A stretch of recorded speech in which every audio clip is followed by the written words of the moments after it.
Talvez um dos maiores choques de minha vida tenha sido o que eu senti quando comecei a fazer palestras sobre a prosperidade. Logo percebi que muitas das pessoas que iam às palestras ainda estavam lidando com o velho dilema, se elas deveriam desejar prosperar. Elas queriam prosperidade, toda pessoa normal quer, mas ficavam imaginando, em segredo, se deveriam querer ou não, especialmente em uma perspectiva espiritual.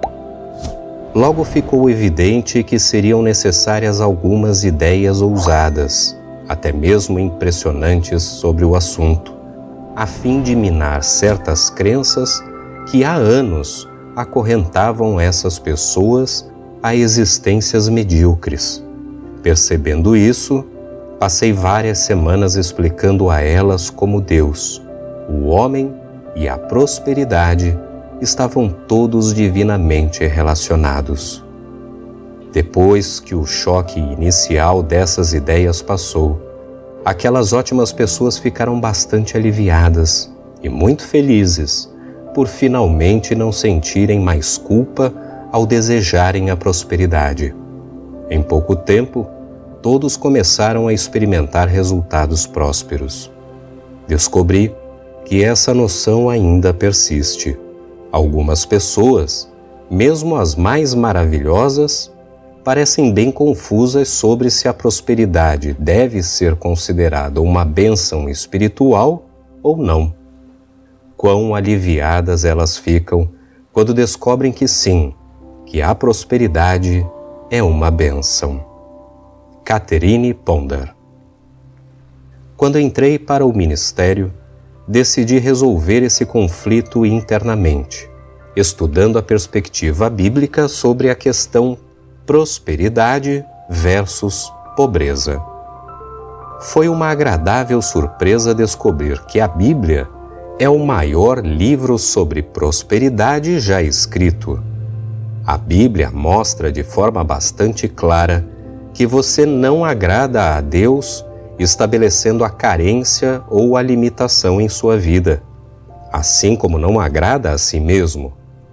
O primeiro capítulo descreve o rico universo criado para o homem, e o último livro da Bíblia descreve o céu em ricos termos. Muitos dos grandes homens bíblicos não nasceram prósperos, mas prosperaram e tiveram acesso a riquezas sempre que a necessidade surgia. Entre esses homens estavam Abraão, Jacó, José, Moisés, Davi, Salomão, Isaías, Jeremias, Neemias, Elias e Eliseu. Isto apenas no Antigo Testamento. Jesus e Paulo, por exemplo, já no Novo Testamento. A vida e os ensinamentos de Jesus são uma evidência clara da sua compreensão das leis da prosperidade. Quando bebê, recebeu ricos presentes dados pelos reis magos. Embora Jesus tenha sido descrito como um pobre, sem um lugar para recostar a sua cabeça, ele tinha uma casa com seus pais em Nazaré e foi muito bem recebido em casas por toda a Palestina, tanto de ricos quanto de pobres. Seu primeiro milagre produziu uma rica dádiva para seu anfitrião em uma festa de casamento, o melhor vinho. Ele usou as leis da prosperidade sem hesitação para alimentar milhares de pessoas em um local deserto. Sua parábola do filho pródigo contém uma bela lição sobre a prosperidade. Quando Jesus declarou: "Bem-aventurados os pobres de espírito, porque deles é o reino dos céus", Mateus 5:3, não estava se referindo aos que vivem na pobreza. A expressão pobres de espírito significa aqueles que são humildes e receptivos, e não orgulhosos e presunçosos. Quando um homem rico veio a Jesus perguntar sobre a vida eterna, lemos: "E Jesus olhando para ele, o amou. Marcos 10, 21. Jesus lhe dizia que, para herdar a vida eterna, ele tinha de vender tudo o que tinha, pois ele viu que o homem estava sendo possuído por seus bens, em vez de controlá-los. Mais tarde, Jesus comentou com compaixão: Filhos, quão difícil é para os que confiam nas riquezas entrar no reino de Deus. Marcos 10, 24. Seu interesse e contato com o mundo financeiro inclui chamar um coletor de impostos para ser seu primeiro apóstolo, indicando um tesoureiro entre eles para lidar com as finanças e com os impostos devidos ao governo romano. Mesmo o seu hobby sem costuras foi considerado valioso pelos soldados romanos, pois eles tiraram a sorte por ele ao pé da cruz. Foi um homem rico, José de Arimateia, quem implorou a Pilatos pelo corpo de Jesus e que o sepultou em sua própria tumba. Mesmo depois da ressurreição, Jesus mostrou interesse na prosperidade de seus seguidores, instruindo os pescadores sobre onde deveriam pescar para ter sucesso, depois que não tinham conseguido nada. Por que a pobreza não é espiritual? Você pode estar imaginando por que se fala tanto em sacrifício, perseguições e tempos difíceis como aspectos necessários à vida espiritual. A história revela que os ensinamentos da Bíblia, cheio de inspiração e praticidade, continuaram a ser observados durante os primeiros séculos depois de Cristo. Logo, porém, a religião se tornou mais secularizada, levando a diversas variações e o afastamento do que Jesus ensinou. Mais tarde, o sistema feudal da Idade Média assegurou a riqueza somente a poucos privilegiados. Durante esse período, os preconceitos de pobreza e penitência foram oferecidos às massas como o único meio de salvação, transformando a carência e a privação em supostas virtudes cristãs. Milhões de pessoas ingênuas foram levadas a crer que era santo ser pobre, uma crença útil para prevenir a revolução entre as massas. Algumas dessas ideias feudais sobre a pobreza como uma virtude espiritual têm persistido até os dias de hoje. Contudo, elas são falsas, concebidas pelo homem, não refletindo a rica verdade de Deus para mim e para você. Portanto, não peça mais desculpas a você mesmo ou aos outros por querer ser próspero. Esse é um desejo divino, ao qual, portanto, deve ser dada uma expressão divina. Você pode ousar dar graças, pois a prosperidade é a sua herança divina. O desejo do Pai para você é o bem ilimitado, e não uma mera existência medíocre. Agora, a fim de ajudá-la a estabelecer a importantíssima atitude próspera, admitindo que Deus é a fonte de toda a provisão do homem, como o Criador deste rico universo, e que o desejo de Deus para você é, portanto, a riqueza do universo, sugiro que você parafraseie as palavras que Jeová disse a Moisés. Antes te lembrarás do Senhor teu Deus, que Ele é o que te dá força para adquirires riqueza.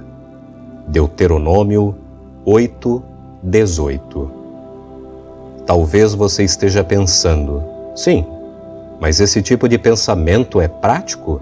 Tais atitudes podem ajudar a calçar as crianças, a trazer comida para a mesa e pagar o aluguel? Sim, elas podem. Certa vez conversei com uma jovem que parecia ter tudo contra ela.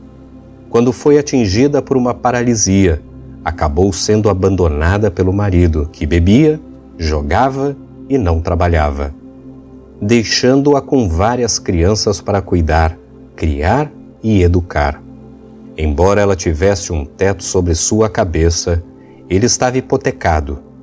Embora o marido dela tivesse sido intimado pelo tribunal a pagar a pensão, um pequeno valor mensal para o sustento das crianças, isso era insuficiente para as suas necessidades. Entretanto, cada vez que eu visitava essa moça, que ficou acamada durante muitos meses e depois confinada a uma cadeira de rodas, ela sempre contava alegremente como novos canais de provisão tinham se aberto para ela. Em uma visita, ela disse que havia recebido comida enlatada suficiente para vários meses e que tinha aparecido o dinheiro necessário para as roupas das crianças vindo de alguns parentes distantes de outro estado. Disse também que suas despesas médicas foram pagas por um amigo que estava no exterior e que, de fato, cada uma das suas necessidades financeiras estava sendo provida. Ela havia ganhado tinta para a parte externa da casa, que um vizinho estava atarefado pintando.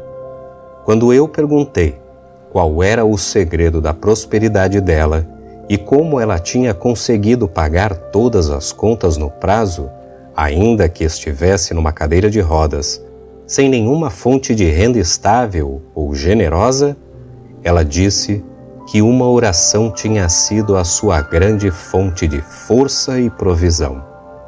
Sempre que aparecia uma necessidade financeira, ela meditava calmamente sobre a promessa do Salmo 46.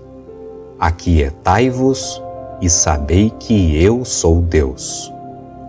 Um dia, o pagamento da hipoteca estava atrasado. Era uma dívida de $40. A mulher não tinha sequer um centavo desse valor. Então começou a pensar em silêncio nestas palavras: Aquiete-se e saiba que eu sou Deus. Aquiete-se e saiba que eu sou Deus, atuando nesta situação agora. Por volta do meio-dia, veio a ela uma sensação de paz sobre a questão e então encerrou a sua meditação. Cerca de 1 hora depois, um parente estava lhe servindo o almoço quando um vizinho entrou e colocou dinheiro em sua mão. Ele disse: Nossa escola dominical estava pensando em você. Havia algum dinheiro extra na tesouraria e nós resolvemos que queríamos dividi-lo com você. O valor que ele lhe deu, $40. Essa mulher, reconhecendo Deus como a fonte da sua provisão, tinha comprovado que ele nunca falhava com ela, mesmo em condições extremas de doença, desalento e incerteza econômica. É claro que seu grande desejo é o de sustentar e de se tornar financeiramente independente de seus familiares, amigos e vizinhos. E com certeza, ela realizará esse desejo, conforme persevere no pensamento próspero. Agora, ela está começando a andar de novo e, pela primeira vez em vários anos, também pode trabalhar. Enquanto isso, está comprovando que a rica provisão de Deus pode chegar de muitos modos inesperados, satisfazendo as necessidades do momento a despeito das duras condições da vida.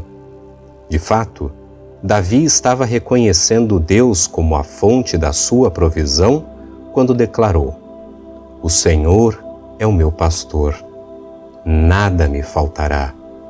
Salmos 23, 1. Esta é uma boa oração de prosperidade e deve ser repetida com frequência. Uma dona de casa precisava de $100 para pagar 2 contas que venceriam no fim de semana. No começo da semana, sempre que o medo tentava assustá-la sobre como iria pagar essas contas, ela afirmava e reafirmava: O Senhor é o meu pastor, nada me faltará.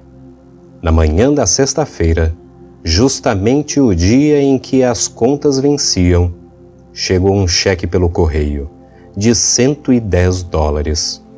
O cheque era de uma empresa em que seu marido havia trabalhado por vários anos. Eles escreveram uma carta dizendo que tinham acabado de descobrir que deviam esse valor ao marido dela e que estavam enviando o montante para saldar a dívida. Um executivo com uma grande família já estava sem dinheiro e ainda faltava uma semana para o dia do pagamento. Os suprimentos estavam acabando. Na sexta-feira, um dia antes do que a família reservava para as compras, ele e a esposa concordaram em pedir ajuda e orientação a Deus. Eles o fizeram afirmando: a nossa capacidade vem de Deus. 2 Coríntios 3, 5. No sábado de manhã, chegou à casa da família um cheque do governo, um cheque de $150 de restituição do imposto de renda. O valor cobria satisfatoriamente suas necessidades até o dia do pagamento. Uma vendedora, que havia tido muitas despesas e cujas vendas haviam decaído, decidiu enxergar Deus como a fonte da sua provisão, afirmando para si uma oração do Pai Nosso: o pão nosso de cada dia nos dai hoje.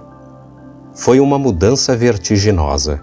Suas vendas aumentaram exponencialmente e começaram a entrar pagamentos de comissão, além do seu salário.